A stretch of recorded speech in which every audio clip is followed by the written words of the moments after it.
reach of the Ombudsman's correct finding that the schemes were not compliant with the equal status legislation as they were previously in place. So clearly that has to change, but within the budget. Now, I'm told that the Minister has already established the project group. It is independently chaired. It met already last week. And both Minister Riley and Minister Lynch attended. The group includes representatives of people with disabilities and others who can assist in designing a solution. The group is due to meet again this week, but has said that broader consultation will be undertaken. So I think we might, perhaps I can write to Minister Lynch, since she's the Minister in charge, under whose remit this comes, to ask how that consultation will take shape, and whether the Seanad or Senators, or indeed the Health Committee, might have an input into it during the 4 months of operation. But I think that's a very good idea. Senator Norris raising the issue of the surrogacy case and pointing out Senator Mary Henry's role in developing legislation on this, and also raising the issue of road deaths, which I've dealt with. Senator Healy-Eames dealing with the judgment in the surrogacy case, and again calling for a debate on assisted human reproduction. Well, we should have that in this House, but I would hope we would have it in the context of introducing legislation, which, as I've said, is long overdue.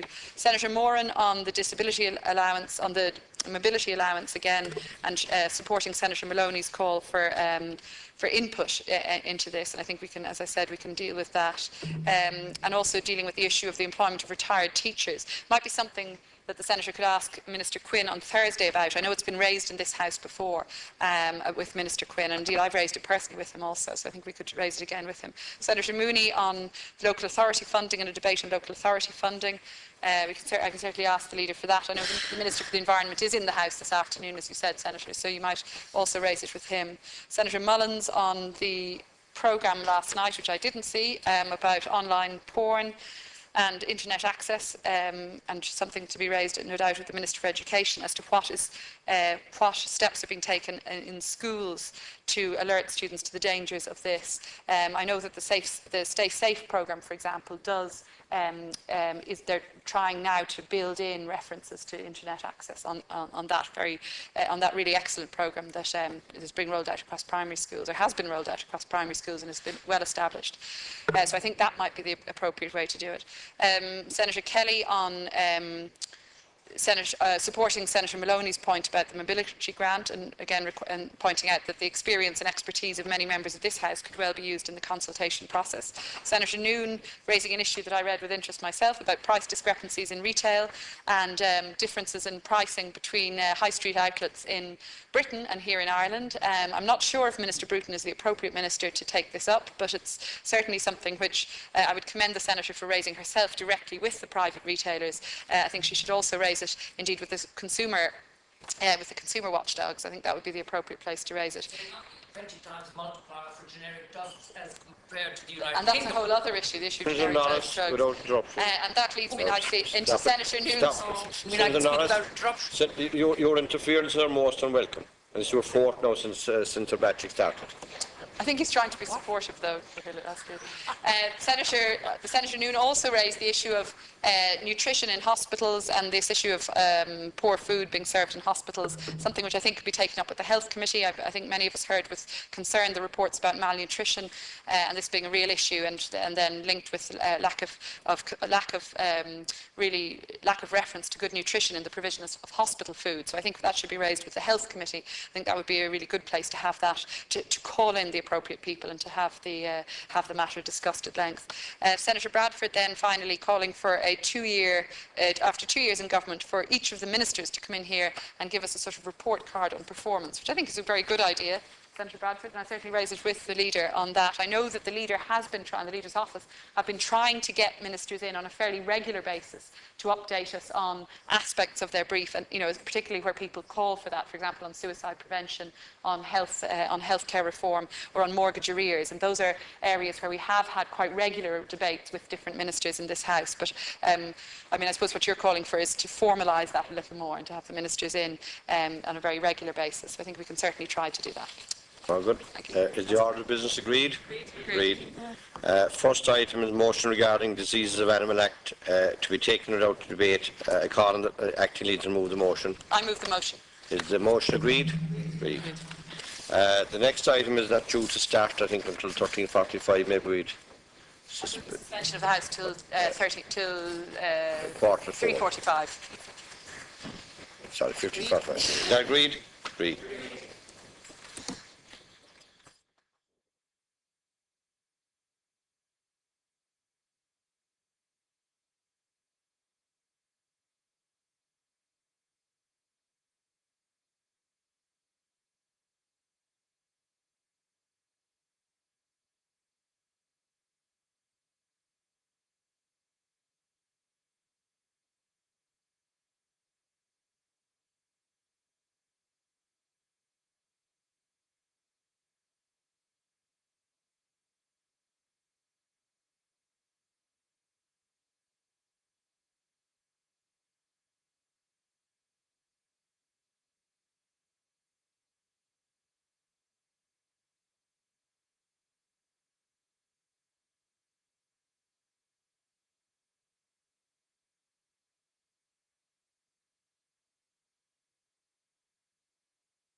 Item 2, Electoral Amendments, Dáil Constituencies Bill 2012, second stage. The question is that the bill be now read a second time. Colin, Mr Hogan, I welcome to the House. I'd like to address the House, Minister. Thank you, Cathaoirleach. The purpose of the Electoral Amendment Dáil Constituencies Bill 2012 is to provide for the number of members of Dáil Éireann, to revise Dáil constituencies in the light of the results of the census 2011, and to provide for the number of members to be elected for such constituencies. In the programme for government, we committed to reduce the number of TDs following the publication of the results of the 2011 census of population. A first step towards achieving that was taken in the Electoral Amendment Act 2011. In that Act, the range for the total number of members of the Dáil was set at not less than 153 and not more than 160. The bill we are debating today provides for a total number of 158 members of the Dáil. It delivers on the programme for government, and we will see this change in the 32nd Dáil. In debating and deciding upon this bill, the Oireachtas would meet its constitutional obligation to review and revise constituencies with due regard to changes in the distribution of population. We have legislative provision for supporting the Oireachtas in this task. The Electoral Act 1997 provides for the establishment of a constituency commission, and for that commission to report to the Ceann Comhairle. And the most recent commission reported to him on the 21st of June 2012. The government gave consideration to the recommendations of the commission and agreed to implement them, and the bill provides for this. While the Oireachtas has in the Electoral Act 1997 made additional provisions for constituency review and revision, it is, of course, the provisions in the Constitution that have primacy. Bunreacht na hÉireann makes clear and distinct provision for the membership of Dáil Éireann. Article 16(6)(2) of the Constitution provides that the number of members shall from time to time be fixed by law, but the total number of members of Dáil Éireann shall not be fixed at less than one member for each 30,000 of the population, or at more than one member for each 20,000 of the population. Over the years, the ratio has tended to be at the lower to middle end of the scale, and at present, with 166 members, and based on the 2011 population, there is one member to every 27,640 of the population. The ratio was 25,541 population per member at the last revision. As a result of this bill, the ratio will be one member to every 29,040 population. While this is the highest ever ratio in the state, it is within the constitutional limit. Article 16(2)(3) of the Constitution provides that the ratio between the number of members to be elected at any time for each constituency and the population of each constituency, as ascertained at the last preceding census, shall, so far as is practical, be the same throughout the country. This is not the case at present. For example, the population to member ratio based on the results of the census 2011 in the constituency of Laois Offaly is 11% above the national average. In Kildare South, it's 9% above, and in Kildare North, it's more than 8% above the national average. At the same time, it is 10% below the national average in Dublin North Central, 8% below in Dublin South Central, and more than 7% below in Limerick City. The ratio between the number of members and the population of each constituency, based on the most recent census, is not the same throughout the country at present. This requirement is, of course, qualified in the Constitution by the phrase, as far as practical. This bill addresses the need for the ratio to be the same, so far as is practical, by providing for an arrangement of constituencies that allows for a high level of parity of representation. In all the constituencies specified in the bill, the variance from national average representation of one member to 29,040 population is within 5%. That national average is based on the total population of the state as ascertained at census 2011, divided by 158, the number of TDs to be in the next Dáil. This constitutional provision was considered by the courts in two cases in 1961, the High Court case of John O'Donovan versus the Attorney General, and the Supreme Court reference case relating to the Electoral Amendment Bill 1961. It was considered again in the High Court case taken by Deputies McGrath and Murphy in 2007, where it was argued that the constituencies in which the general election were being fought at that time did not comply with the requirement in Article 16 of the Constitution. In none of these cases did the courts quantify a precise degree of equality of representation required by the Constitution. Article 16(2)(4) of the Constitution provides that the Oireachtas shall revise the constituencies at least once in every 12 years with due regard to changes in distribution of the population. This in effect requires the constituencies be revised whenever population changes ascertained in a census lead to population to deputy ratios in individual constituencies that are significantly out of line with the national average. That's the case at present, and the Oireachtas must respond accordingly. Provision is made in Section 5 of the Electoral Act 1997 for the Minister for the Environment, Community and Local Government to set up a commission to report on Dáil and European Parliament constituencies upon the publication of the census report setting out the preliminary census result. Terms of reference of the Commission are specified in the Act. These are, of course, subordinate to the relevant constitutional provisions. The Commission that reported in June 2012 is the fourth Commission established under the 1997 Act. This was the first occasion on which a statutory commission was required to carry out a review of constituencies on the basis of a reduced number of members of Dáil Éireann. It is also the first statutory commission established with authority to work upon the publication of preliminary census results. This was in response to the 2007 High Court judgment in the Murphy-McGrath case. The court in that case had regard to the constitutional requirements and to the high quality of Central Statistics Office preliminary population data. The court concluded that consideration should be given to initiation of constituency revisions on publication of the CSO preliminary report on a census, with the revision work being completed when the final data are available. The Oireachtas responded to that judgment by amending the Electoral Act 1997 in 2009 to provide for the earlier establishment of a Constituency Commission. The starting point, therefore, for the work of a Constituency Commission that I established in the summer of 2011 was the preliminary census results. The Commission remarks in its report that in the event no material differences emerged as between the preliminary and final census results, but the ability to begin the preparatory work greatly facilitated the Commission's timely completion of its mandate. The Commission reported that the initial work of analysis of the effects of population changes and of the reduction in membership was undertaken by reference to the preliminary census results published on the 30th of June 2011. The recommendations from this work were then formulated and confirmed on the basis of the definitive census results published on the 29th of March 2012.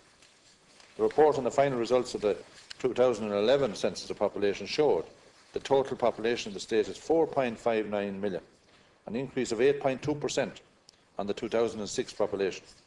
The Commission had 3 months after the publication of those results within which to complete its work.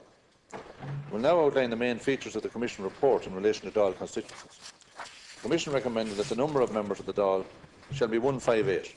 The Commission recommends that there should be 11 5-seat constituencies, the same numbers at present, 16 4-seat constituencies, 1 more than at present, and 13 3-seat constituencies, 4 less than present. This gives a total of 40 constituencies. The Commission recommended that 11 constituencies should remain unchanged. These are, as they are listed in the Commission report, Longford West Meath, Meath East, Carlow Kilkenny, Wexford, Louth, Meath West, Cork East, Wicklow, Clare, Dublin Mid-West and Cork South West. The Commission reported that it considered making those constituencies which I have listed coterminous with the relevant county boundaries.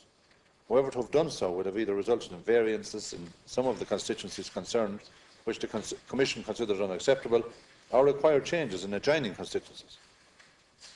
The Commission said in its report that it was satisfied, in the light of the constitutional requirements and its terms of reference, that the existing arrangement was acceptable from the point of view of equality of representation. The Commission recommended changes to constituencies in the following areas: Cork, Donegal, Sligo, Leitrim, Cavan and Monaghan, Dublin, Galway, May and Roscommon, Kerry and Limerick, Waterford, Tipperary, Laois, Offaly and Kildare. In the Cork area, the Commission recommended a reduction of 1 seat to take account of the population as ascertained in Census 2011 and in the context of a 158-seat Dáil. The Commission recommended maintaining the existing 5 constituency formation in Cork, but with the transfer of electoral divisions from Cork North Central to Cork North West and from Cork South Central to Cork North Central. Acceptance of these recommendations in the bill before us provides for an improvement in the representational ratio in those constituencies relative to the national average, or the new national average, of 1 TD to every 29,040 of the population. In the Dublin area, the Commission recommended a reduction of 3 seats in the context of a 158-member Dáil. 1 constituency in the area, Dublin Mid-West, remains unchanged. Change is recommended in the configuration of all other constituencies and in the names of 4 constituencies. The Commission recommended an arrangement of constituencies outside the city that mirrors, as far as practical, the administrative county boundaries. Population was, as ascertained in Census 2011, allows this to be done, and the bill provides for the adoption of the Commission's recommendations for the area.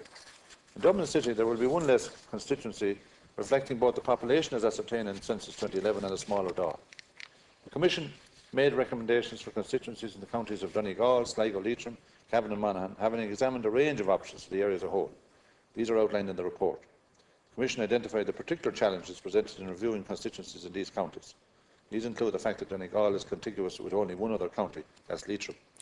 Also, having regard to the population as ascertained in Census 2011, an arrangement of constituencies based exclusively on county boundaries is not feasible.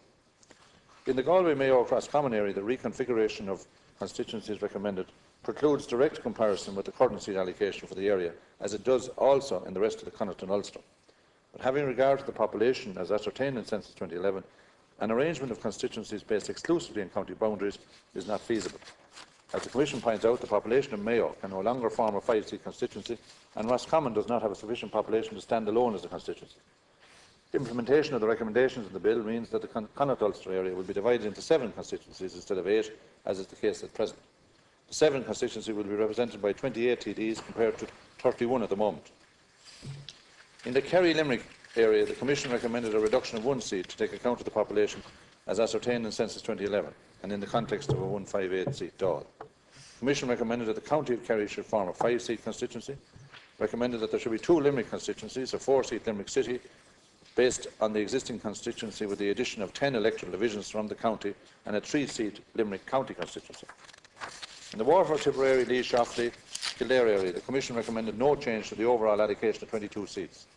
However, significant changes to the constituency arrangements are recommended, and these address in particular the representational imbalance in Laois, Offaly and Kildare that I mentioned earlier. The Commission recommended that Waterford should be a 4-seat constituency comprising all of the county and city area, thus ending the breach of the Waterford county boundary. There should be a new 5-seat Tipperary constituency comprising 93% of the population of the county. The county of Offaly, with some population of Tipperary, will form a 3-seat constituency. The county of Laois, with some population of Kildare, will form another new 3-seat constituency. There should be a small realignment between the Kildare constituencies, which should remain as a 4-seat North Kildare constituency and a 3-seat South Kildare constituency. The Commission was also required to report in relation to the constituencies for the election of members of the European Parliament. The Commission recommended maintaining the existing arrangement of constituencies for the election of Ireland's 12 members to the European Parliament. I am not therefore bringing forward in this bill amendments to the third schedule of the European Parliament Elections Act 1997, in which the constituencies for the European Parliament elections and the number of members to be elected for each constituency are specified. However, as I have acknowledged recently in replies to parliamentary questions in the Dáil, the situation in regard to the number of MEPs to be elected to represent Ireland in the next European Parliament is an evolving one. That is because there is a need to adjust the distribution of seats in the European Parliament to take account of the accession of Croatia this year. This is done on the initiative of the European Parliament, which will vote on the 14th of March on a recommendation from its Constitutional Affairs Committee on the composition of the European Parliament for the 2014-2019 term. The recommendation includes a reduction from 12 to 11 in the number of representatives to be elected in Ireland. After the vote in the European Parliament, the matter will go to the European Council for decision by unanimity and with the consent of the European Parliament. In the event that the number of MEPs to be elected to represent Ireland is reduced, it will be necessary to review and revise the constituency arrangement. This can be addressed once decisions are made in Europe. In the meantime, my department is giving consideration to how such a review might be carried out, having regard to the provisions of the relevant legislation. That is the Electoral Act 1987 and the European Parliament Elections Act 1997. I will now outline the provisions in the bill before us today. The bill generally mirrors previous bills providing for the revision of Dáil constituencies following a census of population. Section 1 defines Minister as Minister for the Environment, Community and Local Government for the purposes of the bill. It provides for the interpretation of the words motorway, road and street in the schedule to the bill. Section 2 provides that the number of members of Dáil Éireann will be 158 after the dissolution of the Dáil next following the enactment of this bill. Section 3 provides that after the dissolution of the Dáil next following the enactment of this bill, the members of Dáil Éireann will represent the 40 constituencies specified in the schedule. Section 4 provides that the number of members to be returned for each constituency will be set out in the third column of the schedule. Section 5 provides for the repeal of sections 2.2, 3, 4 and 5 and the schedule of the Electoral Amendment Act 2009. These specify the existing Dáil constituencies. The repeal will come into operation on the dissolution of Dáil Éireann next following the enactment of this bill. This means that the existing constituencies will remain in place for the purposes of by-elections in the meantime. They will also remain in place in that period for the purpose of referendum acts. Section 6 contains standard provisions on title, collective citation and construction. To conclude, the bill now before the House continues the long-established practice of implementing the recommendations of the independent constituency commissions in full. It provides for the revision of Dáil constituencies having regard to the latest census of population, and I commend the bill to the House. Thank you, Minister. Senator Mark McSherry and a spokesperson, you have 8 minutes. Thanks very much, and I welcome the Minister to the House as always. Minister, being from Sligo, we have grave reservations about just how this bill and Commission have reported. And while I appreciate the practice has become the automatic acceptance of the recommendations of the Independent Commission, I remember a former Taoiseach saying, you know, governments should not be bound by independent commissions or committees. I mean, you should weigh up the pros and cons of a particular set of proposals. If it was simply a case of accepting the proceeds or the conclusions of independent reports, there'd be very little need for government. It'd just be a rubber stamping exercise. And I think at times we need the expertise of government who have their hands on the pulse to be able to interpret how best to take proposals forward.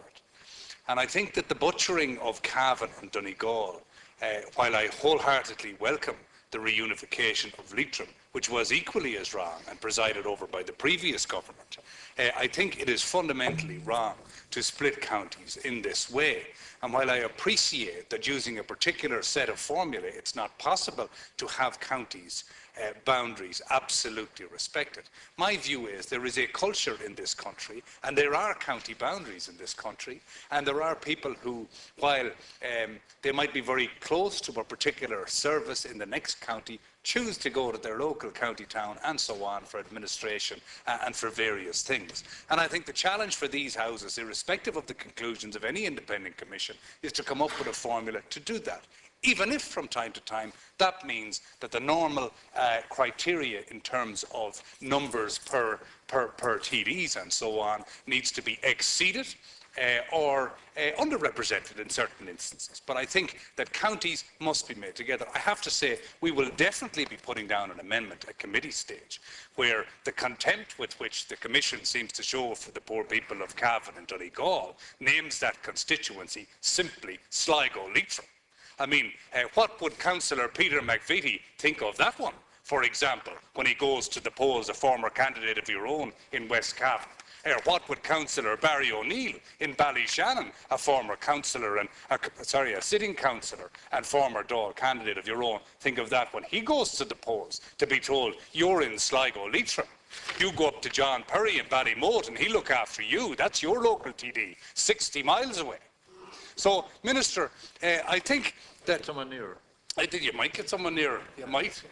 And there's Senator Comiskey there beside you. He might like to be the man nearer. Excellent choice. But I do feel that as an absolute minimum, you need to rename that Donegal, Cavan, Sligo, Leitrim, or whatever. You cannot do that to people. It's simply wrong. That point made, we'll reserve our right to have amendments at that stage. On the broader electoral reform agenda, and again, I know we're waiting for an independent commission to interpret the new local election areas. Can I say to you, Minister, we hadn't the benefit of you, well, I personally didn't, with my own contribution on that issue here in the House. Well, I know there's going to be reporting on it. The criteria in terms of reference provided for local elections seem to leave it very much open for your own Kilkenny and Sligo and the other borough councils in the area, that where a borough council was being abolished, that an additional 5 councillors could be allocated in lieu of that. So in the context of Sligo, where based on 4,830, they're only entitled to the minimum amount everywhere of 18 councillors, that we should therefore be entitled to a further 4 on top of that, bringing it to 22. I think that stands to reason. Sligo is the 9th largest urban centre in the country, even larger than your own Kilkenny. Population comes into play. Yes, of course population comes into play. But are you saying to me, with a straight face, an educated man, that 32,000 people in Leitrim require 18 councillors and 65,000 people in Sligo can survive on 18 with the challenges of supporting the 9th largest urban centre in the country? If you are, I'm afraid, you must look at that area. You must look at that area. And term of reference number 5 in particular clearly states that in addition to the minimum amount being 18 councillors, that where a borough councillor is lost, up to a maximum of another 4 maybe. So I would appeal to you, Minister, to look at that particular area. How am I on time, if you wouldn't mind? You're doing fine, you've only 5 minutes. Okay, just on a broader electoral reform, The problem in this country, in my view, is that we have a great sense of community, but we have no sense of state. And the reason we have no sense of state is because we have no sense of ownership of the public policy platform being pursued by government. We all play the game in here and the other house. Manifestos are done. As Pat Rabbitt recently told us, this is what's done at elections. We make stuff up, buy the electorate, get into government and do with what we want. We heard that on the Week in Politics. My view is autopilot immediately kicks in. The Oireachtas, the Parliament, is subservient to the Cabinet of the day. They announce policies to their parliamentary party rooms, there is debate perhaps, and the whip comes down, and that is what is voted through. End of story. And I think that system needs to change. Government needs to be outside Parliament and have to sell its policies, even to its own party members, in the same way as you would see in the United States. And like we have in the UK, there needs to be 3 forms of whip, where there can be conscious issues, and people can, without the wrath of the party or expulsion, be able to voice real opinions on behalf of the people. And then they may feel like that they have more of a sense of state, more of a sense of ownership of the policy being pursued from time to time. What we have in this country, it's not a question of criticising the current government or absolving those that were there in the past, is a functional democratic dictatorship. That is the reality. You announce something and it will go through. Things I'm against myself, but the last thing people want to hear talking about Seanad abolition or maintenance is a senator. So in general, I'd be staying out of this debate. But I will say one thing. I find it absolutely incredible that a government has effectively manipulated a scenario to guarantee the abolition of a Senate. That is a fact. It will be proven to be correct. And dare I say it, when the bill comes out towards the end of this week, as we're told, I wonder what it will be called. To me, Hitler called it the Enabling Act. And we all know where that led. And I'm not joking in that regard. I believe it is incredulous for whether it was a Fianna Fáil leadership, Fine Gael leadership, Labour leadership, the mainstream parties of the day, to have put forward as an electoral stunt the abolition of this House when it was non-senators who made sure that it was never reformed over the day. 3 things you could do immediately without Senator Crown's bill or the 17 reports that were written. Here they are. Abolish the whip today. All EU scrutiny should be done by these houses and make all public appointments ratified by this House. You could do that between now and the referendum and judge of goes. It would cost nothing. It would cost nothing at all. The media don't cover this at all. I mean, it's a done deal. We're going to abolish it. The media are supporting us. We've elected it as a stunt, and we'll have all control. I wonder when the people were throwing out the Shah in Iran, did they think the same? And they woke up to the Ayatollah the next day. Was that the right thing? Finally, public appointments, Minister. We all despise the fact of cronyism over the years. We heard many, many talks in opposition about how we were going to change this situation, how we were going to have people apply for the jobs and judge their expertise, and we all support that. I'm just finishing now. The Heritage Council, 70 people applied for the jobs. 2 got the jobs. You can imagine how those 70 feel when the 2 that got them didn't even apply. Didn't even apply. They didn't even apply for the job. They were the 2 who got it. One is a former Labour Party press officer, and the other was an activist in President Higgins' campaign. And all I'm saying is, it's possible. Can I ask you to conclude now, please? It's possible. No, it's possible. In the defence of those people, it's possible because it's a small country to trace political lineage to anybody. And what I'd say is, I'm sure those people are exceptionally well qualified to do that work. But I think, in the interest of their integrity, the process, the Heritage Council, and particularly the 70 people who applied, we need to know how that process was conducted. And we're not doing any of these. You really exceeded your time now. Thank you very much for your indulgence. Thank you, Minister.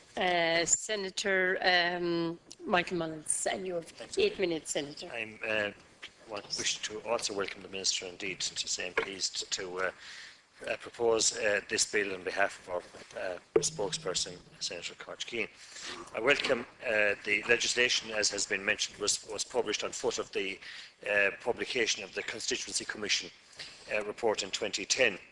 and as part of this government's programme of political reform, the bill for the first time since 1980 sees a reduction in the numbers of members of Dáil Éireann. A number of commentators indeed have argued that it will have little impact, but I believe that the number of deputies, the reduction in the number of deputies will have a greater impact along the western seaboard than in the greater Dublin area because of the population imbalance in the country. I'm pleased that the government is playing its part in a radical reform agenda, and the provision for a reduced number of TDs delivers on the government's commitment to lead by example, to start at the top. Real, tangible reform is being achieved, which will make the political system leaner and more efficient for citizens. This reform follows up on other Dáil reforms which have taken place, such as the reduction in the pay and pensions of members, the removal of increments, the reduction of expenses and the longer working hours, as well as shorter holidays. These appropriate reforms were needed, and no one would think otherwise, as we cannot ask others to do what we're not prepared to do ourselves. I refer to them because they seem to have been forgotten about entirely by the media and indeed the general public. The Minister in this legislation is implementing reform, also implementing reform of local government. Given that the country continues to run a current deficit of almost £1 billion per month, it is incumbent on us to reduce our cost base in every sector, including in this House, even though most of us would certainly not like to see it abolished, but I think there is room for reform. Reducing the number of deputies was a commitment in the programme for government with the objective of reducing the cost and size of government. Savings of approximately £2.2 million are forecast as a result of this reduction. It's also estimated that a very significant amount of money, £420 million, will be saved through the Putting People First proposals, which were recently launched by the Minister. The legislative framework for the next general election will be different to that for previous elections due to the proposed reduction in the number of deputies and the requirements in the Electoral Amendment Political Funding Act of 2012. The parties must ensure that 30% of their candidates are women if they are to receive state funding. However, with the reduced number of deputies, there may in fact be fewer women members.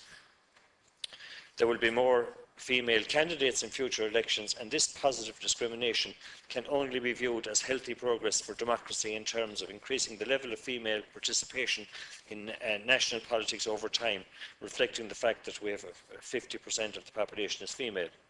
I would like to see quotas implemented at local level in the future also, as most individuals who put themselves forward for electoral politics start their journey at local level, so this is important. The comprehensive local government reform plans published by Minister Hogan last autumn will see a reduction of 700 councillors nationally. This government's intention to introduce reform can clearly be seen in the reduction in representation. The Minister is the first in many years brave enough to reduce the number of politicians in Ireland, as well as reducing the number of TDs by 8. This bill reduces the number of constituencies to 40. And the Minister spelled out the make-up of those 11 5-seat constituencies, 13 3-seat and 16 4-seat constituencies.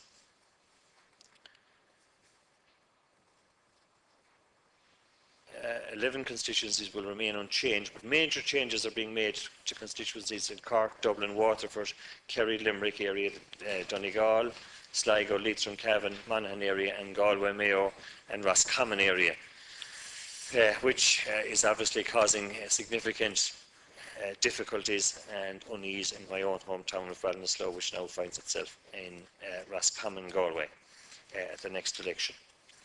In terms of cost savings, reducing the number of TDs, as I said, was a commitment in the programme for government, and the representative role of TDs will be altered, as each candidate for the next election will be required to gain a larger share of the vote to win a seat heretofore because of the reduction in the number of TDs. If the bill is enacted, there will be fewer deputies from which to form future governments, because apart from the possibility of appointing 2 ministers from the Seanad, if it's still here, all ministers must be members of Dáil Éireann, as we know. There will be fewer TDs to undertake Oireachtas work, which will mean that those who are on committees will be required to put in more effort and focus more on their role in this regard than at present.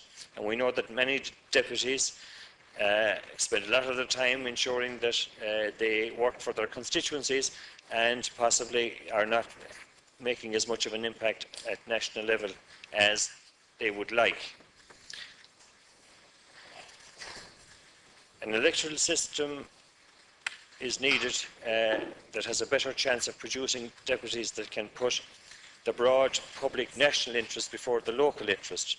No matter how loud individuals or groups shout, no matter how worthy their causes may be, for local politics they should not be dictating what happens in national politics. Society, as well as the economy and political landscape, has changed. It is increasingly recognised in all areas of life that the old ways are not working. It is time to change them. It is also time to grasp the nettle of electoral change. While it may be outside the scope of the bill, with a constitutional convention and referendum planned on the Seanad, we should be seeking a wider debate on a complete overhaul of the electoral system. According to the terms of reference of the Constituency Commission, breaching county boundaries was to be avoided as far as practicable. This does not apply in the case of local government boundaries in Dublin, although the Commission recommends adhering to these where feasible and practicable. Where two counties are in a single constituency, this is not considered to be a breach of the boundary between them. For example, the case of Sligo-Leitrim. 10 county boundaries are breached by the proposed revision of constituencies. Both politicians and political scientists have recognised the problems that breaching county boundaries can cause voters, such as electoral alienation and low turnout. The revision of constituencies will impact on individual politicians and political parties as well as voters as they familiarise themselves with the new arrangements. However, over time, the electorate and the politicians hopefully will become accustomed to the change, and it will be less of an issue for people as this happens. Media coverage of the Constituency Commission report has thus far focused on the potential impact on incumbent TDs and the political parties rather than examining the benefits to our democracy and to the electoral process in the medium to long term.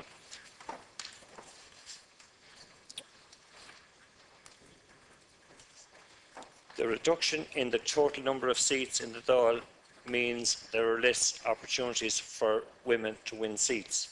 However, larger constituencies are considered better for the election of female candidates, and this bill proposes the fewest number of three-seat constituencies in the history of the state, since 13 three-seat constituencies have been proposed. I'll have to ask you to conclude now, please. Éireann Kavanagh, the political scientist, has suggested that women candidates may be successful in the newly enlarged constituencies based on evidence from the last local elections, and this is to be welcomed, as it is this government's aim to increase female representation. So it gives me pleasure to support this bill and to say that there will no doubt be difficulties and teething problems for many deputies as they come to terms with this new electoral arrangement. Senator Fiach McNeill, you have 8 minutes.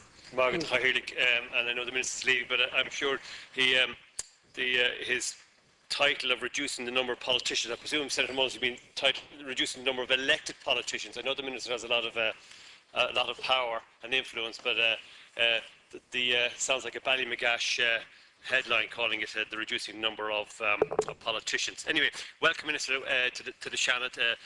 While you're here, we should also commend the work of John Crown, Senator Crown, in the introduction of the Seanad Electoral Reform Bill. This week, the Seanad's business is looking at all aspects of political reform, and today's bill of Chahirig, is relatively uncontroversial on its own. We need to, at least once every 12 years, as one House the Oireachtas, to legislate for the number of Taifeadadh Dála as set down by Article 16(2) of the Constitution. This article does set aside clear parameters regarding how many Teachtaí Dála should represent the number of citizens we have according to the census, and the Minister outlined the role of the Commission in that. The irony today, Las Cahirirlik, is that we in the Seanad today are debating and voting on political reform as laid down by the Constitution for the Dáil, and yet the future of the Seanad, whether it has to be reformed or retained or abolished, will not be subject to a similar type of commission or political reform debate in the Dáil. Reducing the Dáil to 158 Teachtaí Dála could be seen as a cosmetic exercise if the government doesn't take into account further reform within the Houses of the Oireachtas. I'm encouraged by the Minister's programme of work of late to do with the promise of reform in local government, and I applaud the Minister's bill on gender quotas in general elections, although I did hope that there might be some gender quotas within local elections, but that was defeated. The government have also established a constitutional convention where recommendations will be made that I think and I trust the government will act on, introducing the purpose of, or the role of deliberative democracy in a broadening and wider political reform debate. So I look forward to the voting age and perhaps even recommendations of electoral systems coming before us soon as well. However, reducing Teachtaí Dála to 158 doesn't solve the issue of how the Oireachtas is run efficiently. The committee system is not efficient or productive. I'm here 2 years as a teacher's nominee, and I find the committee system is almost deliberately packed with work. There's less committees, which was a part of the government promise, but less committees actually has made the workings of the Oireachtas much less efficient, much less productive, and in fact there's several policy traffic jams in all these committees. So coming to this House and discussing the fact that we're going for less TDs is a concern of mine, because in my view it would lead to greater inefficiencies if the rest of the processes, the procedures and the workings of the Oireachtas aren't reformed with that in mind. One could argue that with fewer deputies and the slow progress of local government reform, that this will stifle further the legislative and policy work of the Teachtaí Dála. Localism or parish pump or local issues, of which I'm not against, but we are trying to reimagine and reconstruct the work of the House of the Oireachtas around policy and legislative issues. But I do think that localism will continue to be the main workload of parliamentarians without reform, and the Minister has brought this bill to this House without looking at simple things like the working hours of the House. How can we make the House more family friendly? How can we make the work of the Seanad and the Dáil much more productive by giving the committee and the role of the committee much more I think establish more committees. But if we're reducing the TDs to 158 without actually establishing a broader, efficient, more productive political reform, I think there is a contradiction there. So 158 TDs as a reform on its own will continue, I think, to move Irish democracy towards a greater centralisation of cabinet-controlled parliamentary democracy. I know, Minister, that this might not be your intention, and I was disappointed not to hear your overall vision. I'm talking now of Minister Hogan, overall vision and how this bill fits into it. In fact, I heard more from Senator Mullins of how the context of political reform than I did from the Minister. And I think this reduction in the number of Teachtaí Dála in itself, I don't think warrants any great shakes when it comes to political reform. But I do think we need a reminder of the broader context of political reform, and some of that was promised in the programme for government. So I was disappointed not to hear your overall vision and how this bill would fit into that. Cutting costs is not necessarily the panacea for greater accountability. It will be up to this Seanad to argue that case later in the term.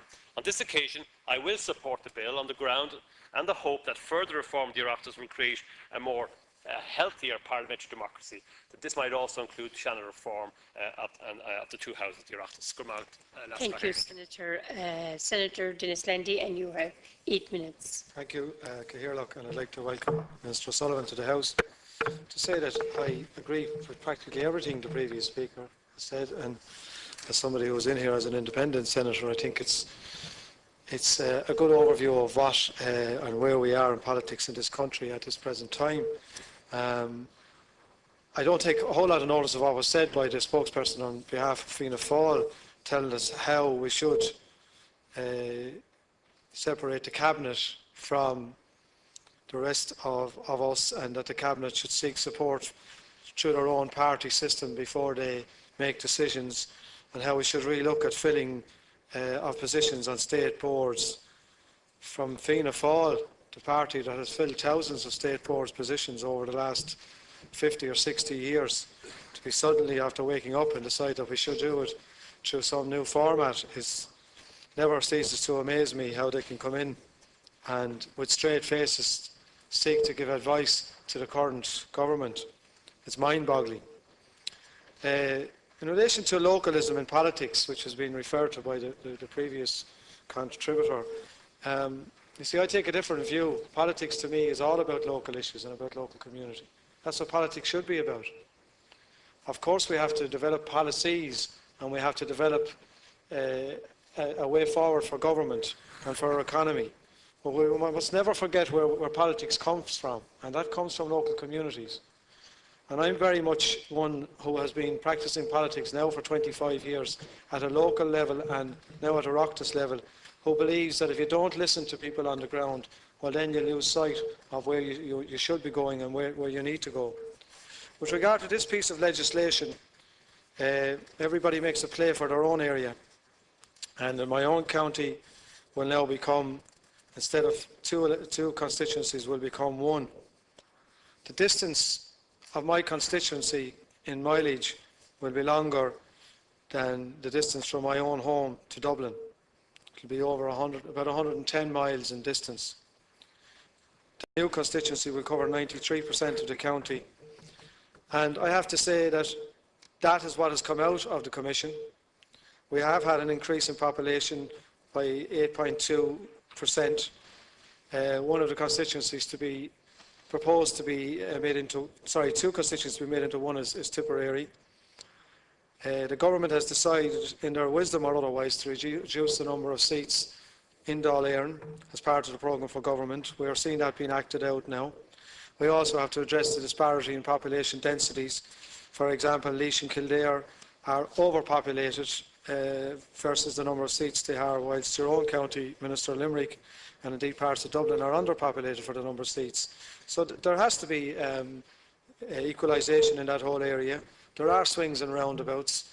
There are people who will have concerns that my colleague here on my right, for example, Senator Mullen, whose own local area is basically plucked out of its traditional constituency. But I suppose when a job of work is set out for a commission, there are always going to be difficult decisions. The present government is fulfilling its constitutional requirement under section 16.2.4 of the Constitution to ensure that reviews are done on every 12 years.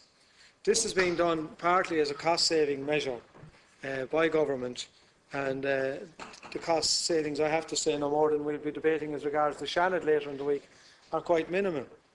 I think that when we're talking about reform, we shouldn't put it all into the word reduction. Reform is about changing the way we do things. I absolutely agree with the previous speaker that the committee system in this House is an absolute joke.